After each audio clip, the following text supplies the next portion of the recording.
croyais pas que ça finirait de cette manière. Finir? Non, le voyage ne s'achève pas ici. La mort n'est qu'un autre chemin qu'il nous faut tous prendre. Le rideau de pluie grisâtre de ce monde s'ouvrira et tout sera brillant comme l'argent. Alors vous les verrez. Quoi? Gandalf? Voir quoi? Les rivages blancs. Et au-delà, la lointaine contrée verdoyante, sous un fugace lever de soleil. Alors, ça ne va pas si mal? Non. Non, en effet.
Alors pour parler de la mort, il faut parler de l'âme, puis il faut parler de l'être.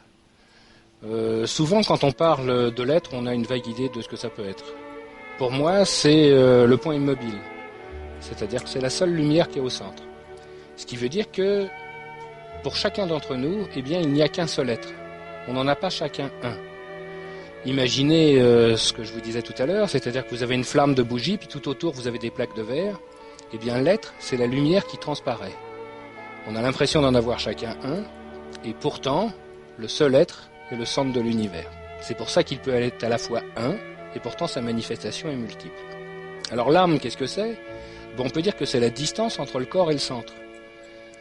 C'est-à-dire que vous avez ce centre qui est l'être, vous avez le corps qui est de matière, et l'âme, eh ben, c'est les épaisseurs qu'on doit faire partir, la non-transparence qu'on doit faire partir jusqu'à voir cette lumière. Donc on peut dire que finalement l'âme, pour moi, n'est qu'un réservoir d'agitation.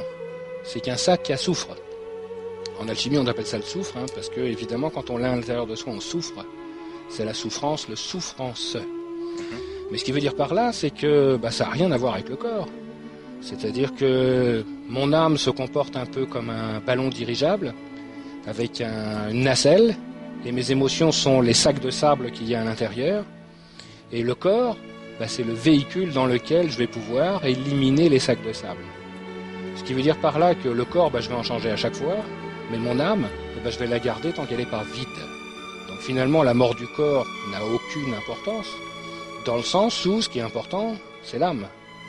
C'est l'âme qui va devoir se vider jusqu'à devenir inexistante pour qu'on ne puisse voir que l'être.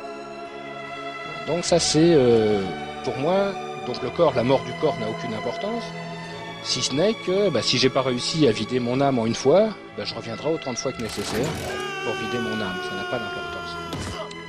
Alors d'ailleurs il y a quelque chose d'intéressant, c'est que Le contraire de la vie, c'est la mort. Mais le contraire de la naissance, c'est quoi? Le contraire de la naissance, c'est être. Parce que dès qu'on est, on n'est plus. Il faut s'entendre sur le terme. Dès que je nais, de naître, je ne suis plus. C'est-à-dire que naître, on ne naît qu'une fois, c'est le fractionnement par rapport à l'unité, et ensuite on ne fait que vivre et mourir jusqu'à revenir à l'unité de nouveau. Alors on le voit bien, vous parliez du mot mort dans la langue des oiseaux.